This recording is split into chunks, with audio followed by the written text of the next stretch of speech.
সেই হায়দ্রাবাদ থেকে আসাম থেকে কোলপুরা থেকে শুরু করে সব জায়গায় গেলে পীর সাহেবরা মুরিদদেরকে দেয় কলব পরিষ্কার করো।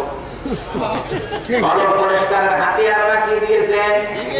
কলব কোথায় তাকে জিজ্ঞাসা করলে বলবে বাম স্তনের 2 আঙ্গুল নিচে একটা গোস্তের টুকরা আছে, এখানে যত জোরে হু হু করে ধাক্কা দিবা তত পরিষ্কার হবে। আমি আপনার কথা শুনে আমি ধাক্কা দেবো, আমার অসুবিধা নেই, কিন্তু আপনাকে মিলিয়ে দিতে হবে কোরআন দিয়ে, হাদিস দিয়ে, বিজ্ঞান দিয়ে। আমি যে শব্দগুলো বলছি কলবের মুদগার, এটা বাম স্তনের 2 আঙ্গুল নিচে যে গোস্তের টুকরা আছে, এটা যদি আপনি এখন কেটে বের করেন, এর ভিতরে 3টা শব্দ আপনি পাবেন, না হয়তো 2টা পাবেন। চর্বি থাকবে, রক্ত থাকবে, দোলা কাটা ভাব আপনি পাবেন না। পাবেন কোন জায়গায়? এই মাথার ভেতরে যা আছে, এই মগজ যদি আপনি মাথা কেটে বের করেন, রক্ত পাবেন, চর্বি পাবেন, দোলা কাটা ভাবও পাবেন। তাহলে পীর সাহেব যে আপনার বুক পরিষ্কার করাচ্ছে, কি বুক পরিষ্কার হচ্ছে না ব্যথা হচ্ছে? আর আমরা জানি মানুষ চিন্তা বুক দিয়ে করে না, মানুষ চিন্তা করে। পরিষ্কার হওয়া দরকার এইটা না এইটা?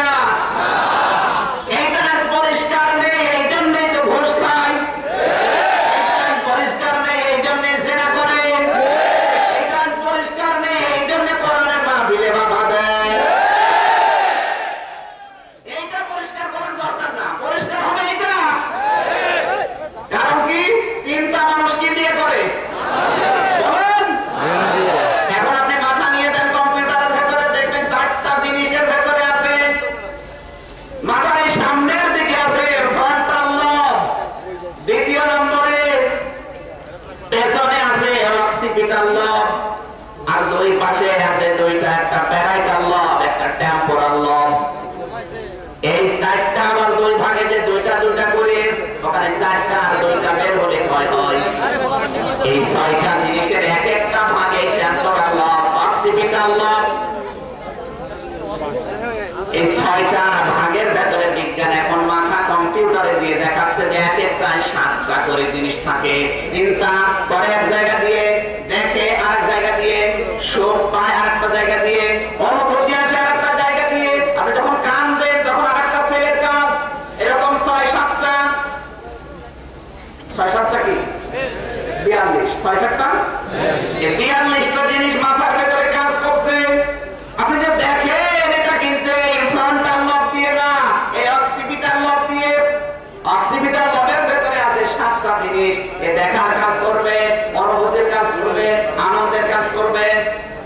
আপনি অথচ দেখছেন কি দিয়ে? বলেন না কেন? চোখ আপনাকে সিদ্ধান্ত দেয় না। এই চোখের সাথে পেছনের যে অক্সিপিটাল লবের যে কানেকশন আছে, আপনি ছাপ দেখলেন চোখ দিয়ে, সঙ্গে সঙ্গে এখান থেকে পেছন দিক থেকে সিদ্ধান্ত দিয়ে দেয় যে লাঠি হাতে নে, অথবা পেছনে দৌড় দে। দেখছে কি আপনার চোখে? বলো না কেন? আমি আবার বলছি, এখন যদি বিশ্বাস কেউ না করেন তাহলে একজনের মাথা ফাটান, আমি আপনাকে দেখাবো যে মুদ্রা কাকে বলে। এই যে এটার মাথা মোটা আছে, এটা ফাটা। আমার পেছনের একটা ছেলে তো ওই মরে গেলে সমস্যা। এটা একবারে ডাকাইতে মেরেছিল এই জায়গা। 4-5টা শিলায় আছে, এর মাথা ফাটালে অসুবিধা নেই। হ্যাঁ ফাটায়, আমার বউ আমার কি করবে? আমার গাজীপুরবাসী প্রাণ প্রিয় ভাইরা, যেভাবে শুনছেন এবার একটু মিলান। এই মুদ্রা 3:40-এর পরে আমার আল্লাহ একটা শুধুমাত্র গোশত বানিয়ে রাখে। কি বলা থাকবে ভাই? এই গোশতের ভেতরে কয়টা জিনিস আমরা পেয়েছি? আরো জোরে। 1 নম্বরে চর্বি, 2 নম্বরে রক্ত, 3 নম্বরে দোলা কাটা ভাব। আজ বাংলাদেশের পীর সাহেবদেরকে বলা দরকার, আপনি যে কলব পরিষ্কার করার জন্য ধাক্কা দিচ্ছেন, ও তো ওখানে নেই, বুক ব্যথা হচ্ছে। আপনি আমার পরিষ্কার করার জন্য যদি এইটা পরিষ্কার করতে চান, তাহলে আমার হাতে কোরআন তুলে দিন। পরিষ্কার করতে পারে শুধুমাত্র কোরআন। আজ এই ভণ্ডামির নামে যে জিকির গুলো দিয়ে আপনাকে পাগল বানিয়ে রেখেছে, এখন থেকে করবেন না ছাড়বেন? এবার যদি প্রমাণ করতে পারে যে কত ভুল, তাহলে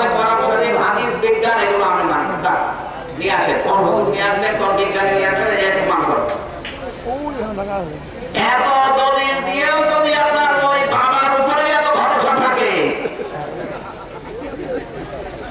ওই বাবা কি আমাদের বলবে আমি পেয়েছিলাম।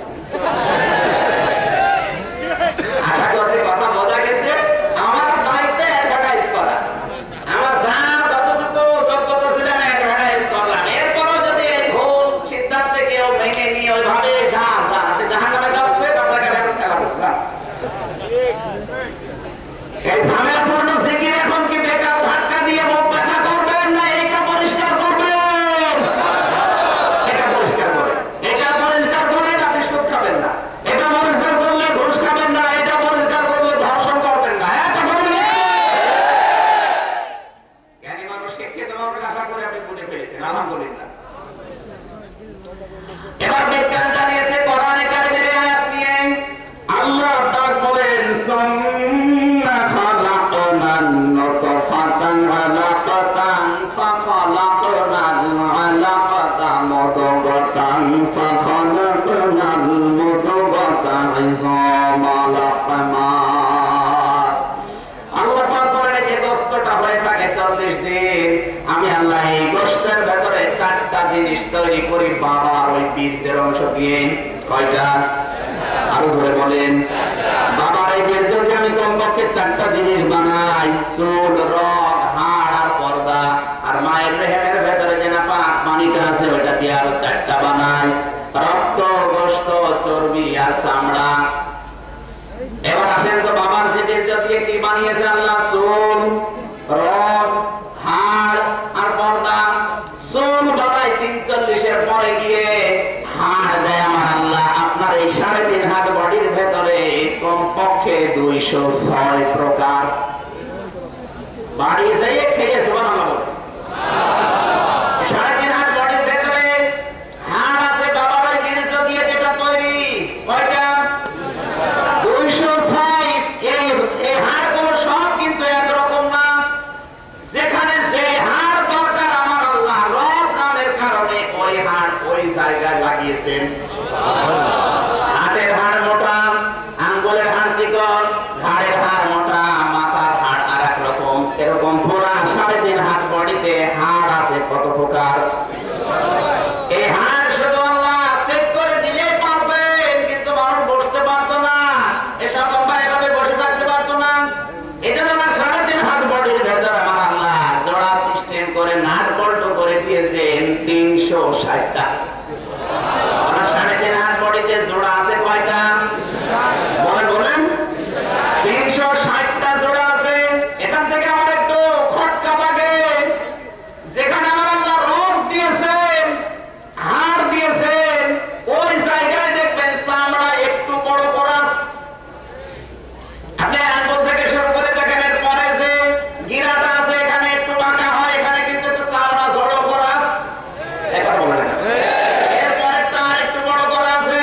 যদি প্লেন আকারে আল্লাহ চামড়া দিয়ে দিত, আপনার বাবা তো শুধু চামড়া দিয়েছিল, চুল, রগ, হাড় আর পর্দা। এই চামড়াটা মায়ের পক্ষ থেকে আসে। মা যদি শুধুমাত্র চামড়া দিয়ে শেষ করে দিত, এগুলো বন্টনের নিয়ম জানতো না। আমার আল্লাহ নিতে বন্টন করার সময় দেখলেন এখানে আমার বান্দার যদি চামড়া একটু বেশি না রাখি, ও যখন খাবার খাওয়ার সময় প্লেট ধরবে, চামচ ধরবে, খাবার ধরবে, বাঁকা করা লাগবে, তখন এই চামড়াটা কাছে লাগবে। যদি চামড়া একটু বাঁকা না করি, তখন ওই জায়গাটা টান টান হয়ে দেখা লাগবে। কাইফা তাকফুরুনা বিল্লাহি ওয়া কুনতুম আমওয়াতান ফাআহইয়াকুম সুম্মা ইউমীতুকুম সুম্মা ইউহয়ীকুম সুম্মা ইলাইহি তুরজাউন। সুবহানাল্লাহু আকবার। সূরা বাকারা 28 নম্বর আয়াতে আল্লাহ বলেন, কেমন করে নাফরমানি করিস? কাইফা শব্দটা বালাগাত মানতেক যারা জানে জিজ্ঞাসা করেন কখন ব্যবহার হয়, যেটা আল্লাহরও বিশ্বাস হয় না। আল্লাহ পাক মানুষের দৃশ্যগুলো দেখে তখন বলে কাইফা তাকফুরুনা বিল্লাহ, কি করে নাফরমানি করিস আমার সাথে, আমার বিরুদ্ধে স্লোগান দিস, তুই কি মৃত ছিলি না? কাইফা শব্দ ব্যবহার করা হয়, আমি আবার বলছি কেন, যে কাছে আল্লাহরও বিশ্বাস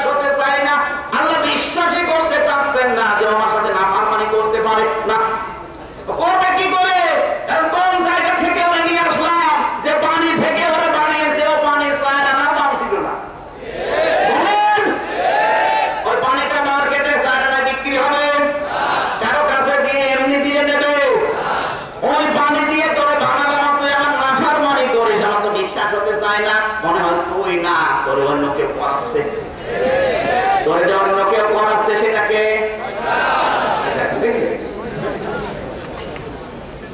নিজে অন্যায় করার দৌড়টা শয়তানের। ফুটবলকে একজন জিজ্ঞাসা করছে, ভাই আপনি তো লাঠি খান কেন? ফুটবল তার নিজের ভাষায় বলছে, হে বন্ধু আমি নিজে না পরের পামে করি। মানুষ আমার হাওয়া দিয়ে ফোলায় এরপরে লাঠি দেয়, আমি যদি নিজে হাওয়ায় ফলতে পারতাম তাহলে হয়তো লাঠি দিত না, কারণ আমি নিজে ফলতেও পারতাম না, লাঠিও দিত না। লোকে আমার হাওয়া দিয়ে ফোলায় আর আবার লাঠি দেয়। আর নিজে অন্যায় করবে না, দৌড় দেবে শয়তানকে না। কিয়ামতে এইটা কিন্তু কাট হয়ে যাবে, ও আপনার সম্পর্ক জানবে না, বলবে না ওরে আমি চিনি না, ও কিসের কর্মী আমার, ধরে বলেন নাউজুবিল্লাহ। আল্লাহ স্মরণ করিয়েছেন তুই কিন্তু মৃত চিনি, তোকে আমি জীবন দিলাম, তোকে শুধু জীবন দিয়ে শেষ করিনি, লক্ষ্য করে দেখবি তোর শরীরের ভেতরে চামড়া দিয়েছে আমি মায়ের বীর্য থেকে শুরু করে মায়ের রেহেমের ভেতরে যে চামড়াটা আমি তৈরি করি, এই যে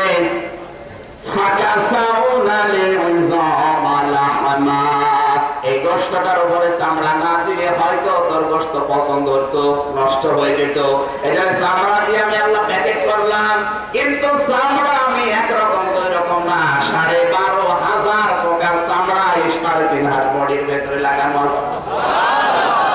মাথার চামড়া একরকম, হাতের তালুর চামড়া একরকম, পুরো শরীরের ভেতরে দুইটা জায়গা আছে এমন যে জায়গা দুইটা সব সময় ঠান্ডা থাকে, একটা হচ্ছে মুখ আর একটা কানের লতি।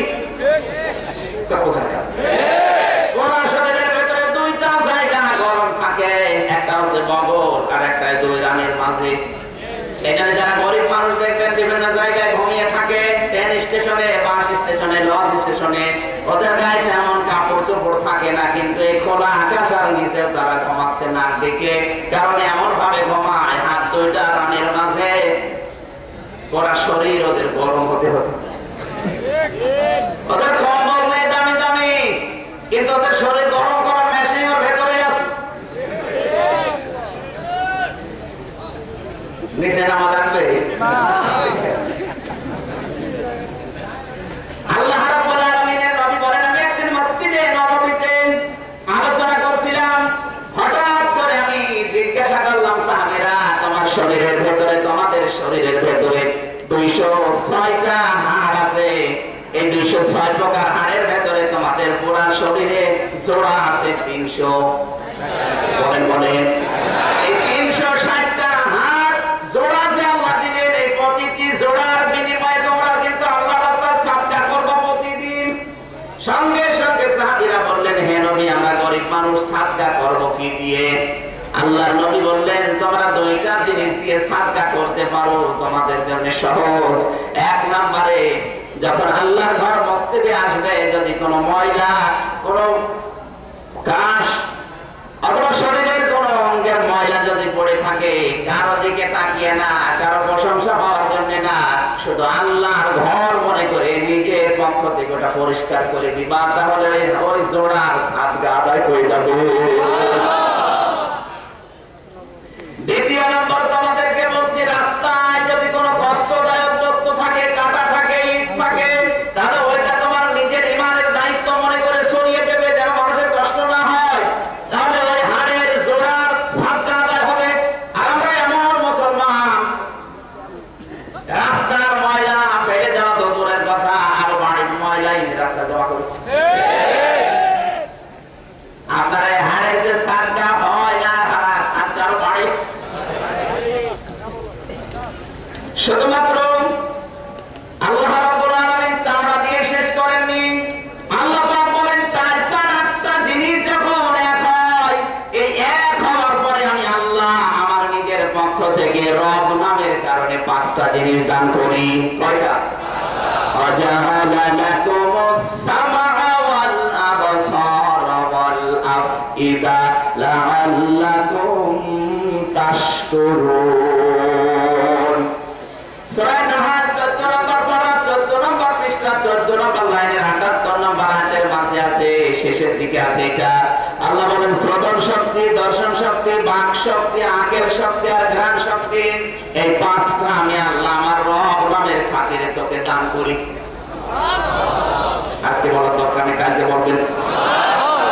একটা একটা করে মিলান তো। প্রথমে আল্লাহ আপনাকে দর্শন শক্তি দিয়েছেন, বিজ্ঞান জানিয়েছে মানুষকে যদি আল্লাহ কানা বন্ধ করে দুনিয়ায় পাঠাতো কি ক্ষতি হতো আপনি বোঝেন? কি ক্ষতি হতো? সবচাইতে মারাত্মক ক্ষতি। আমি কুমিল্লায় যে একবারে খাবার খাচ্ছিলাম, হঠাৎ বিদ্যুৎ চলে গেল, আমার পাশে এক অন্ধ। আমরা চিল্লা পাল্লা করছি, তাড়াতাড়ি কারেন্ট কই নিয়ে আসেন, বিদ্যুৎ জ্বালান, হারিকেন জ্বালান, লম্ব জ্বালান, বাতি জ্বালান, অথবা জেনারেটর দেন।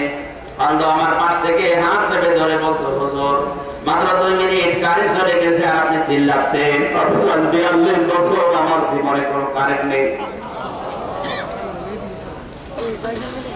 মাত্র 2 মিনিটে আপনার চিল্লা পাল্লা করে সব মানুষ চিল্লাচ্ছে, অথচ আমার 42 বছর জীবনে কোনো কারেন্ট নেই। এমনকি আপনার যাদের চোখ আছে তারা তো হয়তো দিনের বেলাতে দেখেন, রাতের বেলায় ঘুমিয়ে থাকলেও স্বপ্নে কিছু দেখেন। আর আমরা যারা অন্ধ, ঘুমের ভেতরে স্বপ্ন দেখি না, শুধু একটা আওয়াজ শুনি। কি দিয়েছে আপনি তো টের পাচ্ছেন না। এই যে দর্শন শক্তি, শ্রবণ শক্তি, বাক শক্তি, আঁকের শক্তি, ঘ্রাণ শক্তি, আল্লাহ বলে 5টার একটাও যদি কম দিতাম কি হতো তুই টের পাচ্ছিস? আজকে মাইক সামনে নিয়ে গলা ফাটিয়ে কথা বলি, এই বাক শক্তি আমি যদি না দিতাম শুধু গোগা গোগা কথা বলতে পারতি না। তাহলে ওদিকে মার বাবার মিলে কয়টা পেলাম? বলেন বলেন। আল্লাহ নিজের পক্ষ থেকে কয়টা দিয়েছে? 8 5 13টা জিনিস যখন এক হয়ে যায় তখন ফেরেশতারা জিজ্ঞাসা করে, আল্লাহ এর আকৃতি এবার আপনি তৈরি করেন। ওয়াল্লাযী ইউসাউবিরুকুম ফিল আরহামি কাইফা ইয়াশা। তিনি সে আল্লাহ যিনি মায়ের রেহেমের ভেতরে তোমাদের এই আকৃতিটা নিতে তৈরি করেন। জোরে বলেন আল্লাহু আকবার। আকৃতি তৈরি করার সময় ফেরেশতারা বলে, আল্লাহ একে কি ছেলে বানাবেন না মেয়ে বানাবেন? সিদ্ধান্ত দেয় আল্লাহ নিজে। কে? বলেন বলেন। ইয়াখলুকু মা ইয়াশাউ ইয়াহাবু লিমান ইয়াশাউ ইনাসা ওয়া ইয়াহাবু লিমান ইয়াশাউ যুকুর আও ইউযাউযুহুম যুকরানা ওয়া ইনাসা ওয়া ইয়াজআলু মান ইয়াশাউ আকিমা ইন্নাহু আলিমুন কবির।